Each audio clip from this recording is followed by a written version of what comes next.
What's up guys, welcome back to another video. It's a beautiful day here in Melbourne, Victoria. I feel like I say that a lot, but that's just because it's been turning it up with the weather lately. It's freaking sick. Right now we are in the R34 Rb25De+T Skyline on our way to Dr. Drift to get this thing tuned. I'm so freaking excited. Right now this thing is like heaps detuned, just on like a base map. Timing's completely pulled. It makes the noises, but it doesn't really do anything else other than that. So also that noise you can hear on the road, it's not wheel bearing noise. I saw someone say that in the comments. It's actually these Federal RSR tires. They're really loud. We even got it all checked out with the wheel bearings and everything, and they're all perfect. It's literally just the tires and the road noise. So also the tires are quite scalloped as well, so we're going to get some new tires that should quieten this car down quite a bit. But now today we'll be putting the Rb25De+T ECU in this tune board, and then putting the tune and everything in. So at the moment it's still running the Rb25De ECU. So when I say a base map, it's not even really a base map. It's still got the stock injectors. It's just completely pulled timing, and just made sure it's safe on the when we went for a bit of a road test with Dr. Drift last time we were there, after we fixed all the oil drain and stuff on the turbo. So if you didn't see the turbo install video for this car, make sure you check it out. We literally went from DE to DET in one complete video, so if you want to check that out, link is in the description. But I'm just stoked to have this thing finally tuned. All of the turbo and everything is completely stock. Not looking for massive power. We're going to run about 10 psi through this thing. We'll probably end up getting somewhere, I assume, around the 190 kilowatt mark, but that is plenty of power for Tara.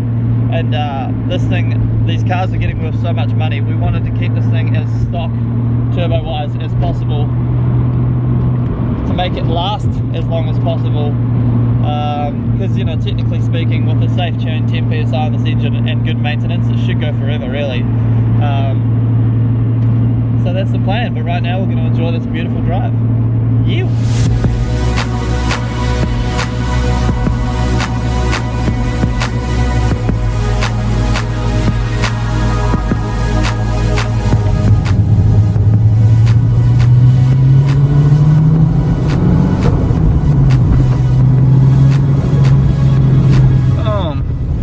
See a Datsun out front, you know you've arrived at Dr. Drift.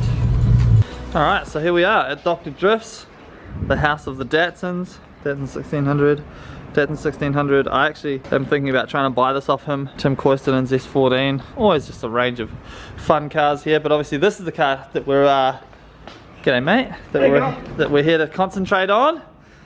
So I'll give you guys a quick reminder on the things that have been done to this car. If you haven't seen the video, go back and watch it. So we've got the stock intake that we've modified, shout out was. So that usually comes a lot longer. It has a butterfly that goes through the center here that we removed, cut, shut it, made it shorter, sprayed it nice silver color just to bling it up, everything. So stock turbo manifold, stock turbo, front mount intercooler for max speeding rods. Awesome. So now what we're going to do, we have a list of things that we need to do, right? We've got to put the Rb25De+T NIS tune ECU in. That's what oh, look at that right here. Here's one I prepared earlier. Fantastic. Dr. Drift's getting to work on that. We also have to put the Rb25 DET injectors in. It's currently got DE injectors, so that's my job. That's what I'm going to do. Fairly simple. Just remove this top half of the turbo intake manifold and remove the fuel rail. Chuck the new injectors in. Quite simple, right? Yes. So we have to install a map sensor, because obviously NA, they don't have it in the loom, so we've got to wire one in, and then we've got to have a fitting in the intercooler piping, like you said, boost only. Can that not be referenced off like the turbo boost only, the one that goes to the actuator? Yeah, but we're going to put a boost controller on.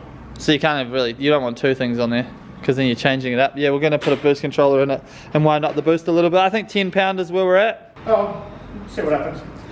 Yeah. Dr. Drift always love the boost. He loves boost. Page up wants to go a little bit harder, so that's where we're at. So right now I'm going to get to work on the injectors, and we can kind of go from there. I'm very excited. All the boost.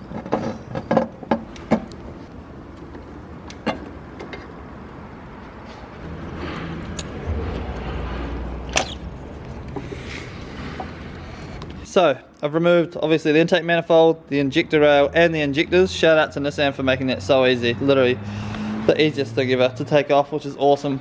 So here are the old injectors. They're grey, new injectors going in, they look exactly the same but they're blue.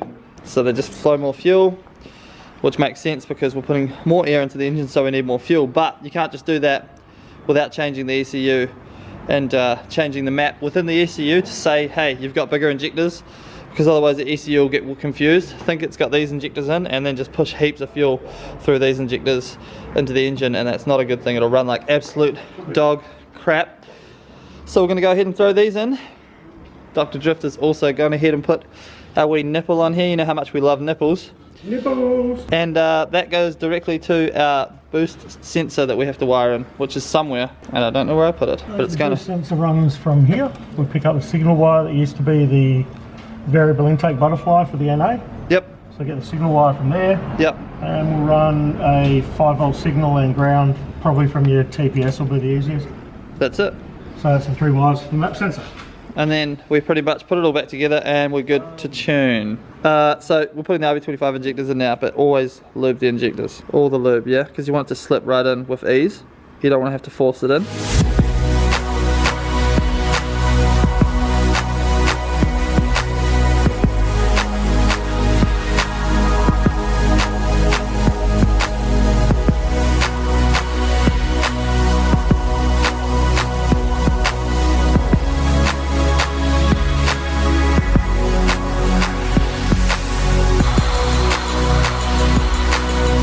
Our last job, wiring this boost sensor in. So that's this wee guy here that we've mounted here.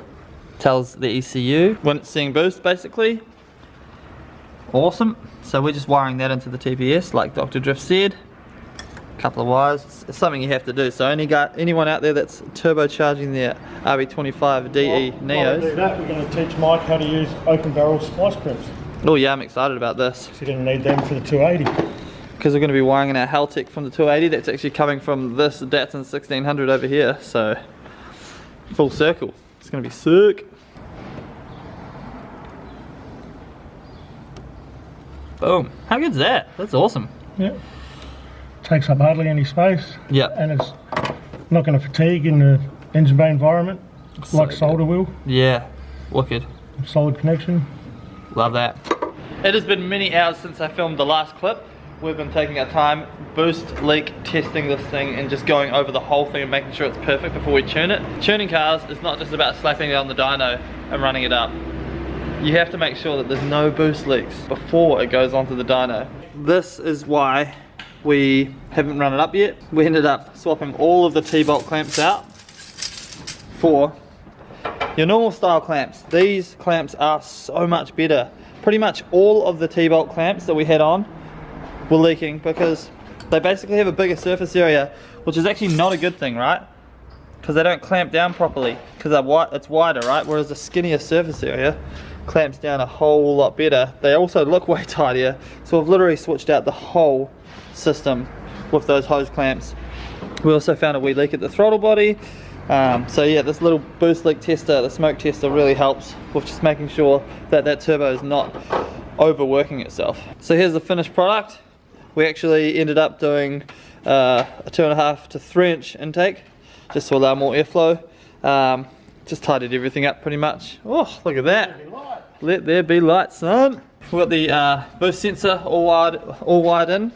Everything just looks great. Looks like all the RBs that I had when I was younger. Alright guys, so literally all we've done is change those clamps and listen to the sound of the car now.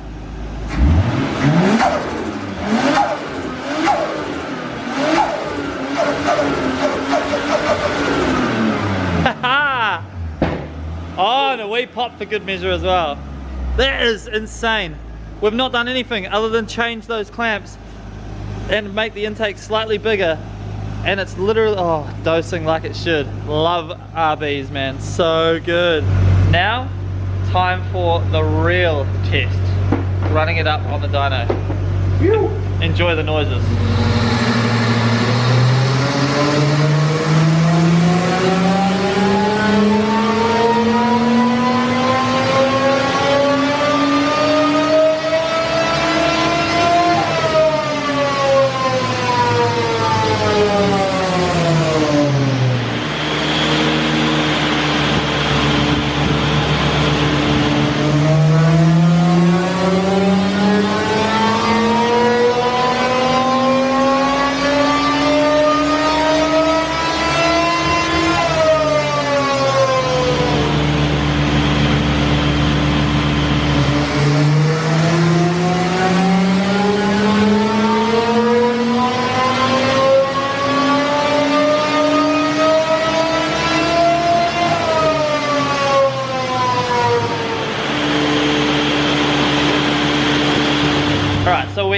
145.3 kilowatts or 194 horsepower, 195 horsepower on 5 psi. That's the stock wastegate setting.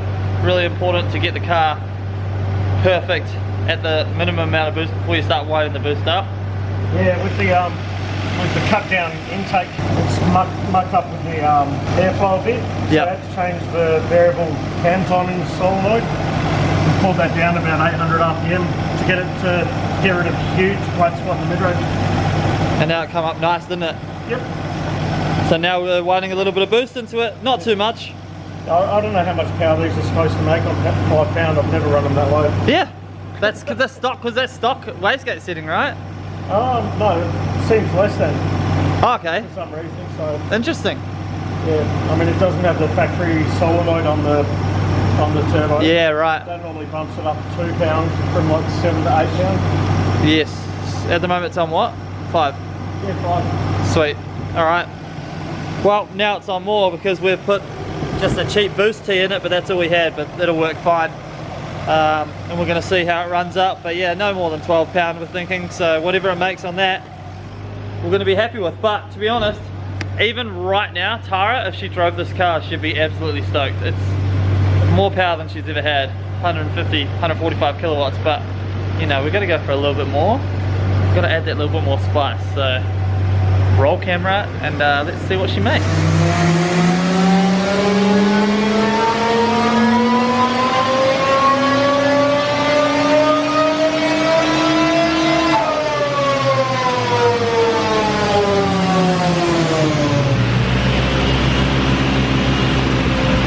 Alright team, so it is 11:30 PM.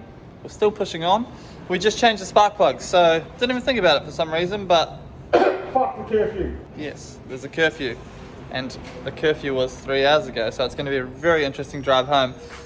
Didn't think about it before. The spark plugs in the car, I've never changed them. We haven't since Tara's owned the car.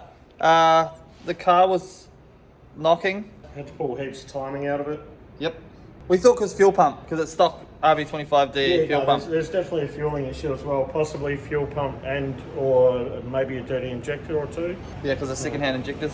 But we put new spark plugs in, so we went 1 step colder, which you should always do when you turbo your car. No, we went 2 steps colder. 2 steps colder. There you go. Yeah. Spark plugs, as you can see, not the best condition. It wasn't missing at all, but they were just way too hot.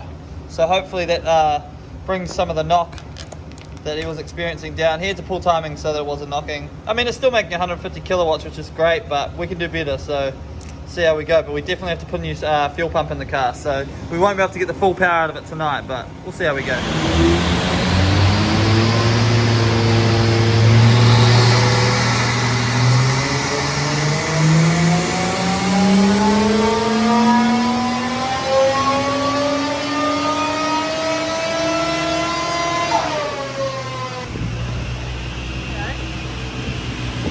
There you have it guys, we're going to leave it at that, but the spark plugs basically fixed all of our knock issues. We managed to get it to 168 kilowatts, or basically 170 kilowatts, 226 horsepower on 7 psi, dropping to 6. As soon as we put a new fuel pump in it, we can push it much harder. You know, that's easy 200 kilowatts on 14 psi. To be honest, 170 kilowatts for Tara is just going to be mind-blowing, and the car's going to feel, it's got a good tune on it now, so numbers are numbers, but it's the way that the tune feels. But we're not going to end the video here. I'm going to take the car home. Because I'm not putting the video up tonight, it means we can get Tara's reaction video tomorrow with the first drive. So I'm keen to see that. I'm keen to see that as well. But I'll still give you guys a few doses on the way home, so. I love it, man. It sounds so good.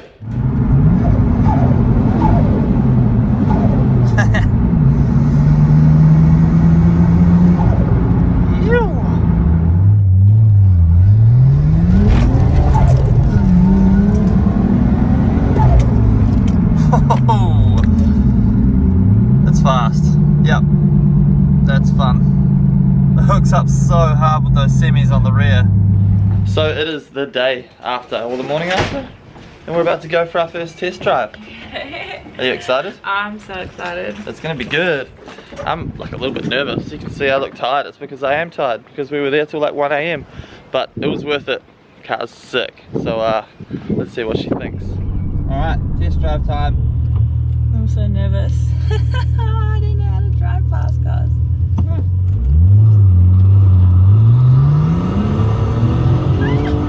Faster? Flat. It's good, huh? Is that flat? That's not flat. You're not flat footing it. No, it wasn't. Yeah, you're not I flat need footing to warm up to it. That was not. I was like, no. You need to go. No.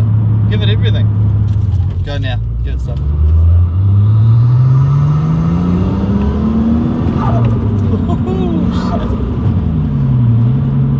Is it good? It's better, huh? Oh, it's so fast. It is quite fast. So cool. 100.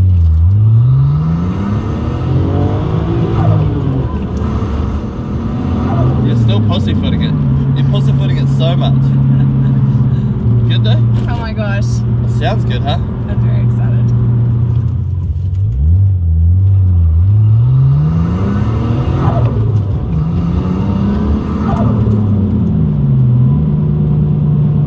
Good fun, isn't it? Yeah. There you have it, guys. Tara's car is finally tuned, up and running, and she is absolutely over the moon with it. Huge shout out to Dr. Drift. Super methodical as always, and just an awesome outcome overall with that car. It feels and sounds amazing. Of course, we're going to throw a fuel pump in it. We're going to go back and get it tuned at some point, wind it up, because you know, around 200 kilowatt would be super nice once Tara gets used to the power. I hope you guys enjoyed that video. Right now I'm headed to the factory. Some more packages have turned up for our fake Evo build, so we're getting straight back into that tomorrow. Make sure you hit that like button and subscribe if you guys are enjoying the content and the channel, and I'll see you guys tomorrow for another video. Peace.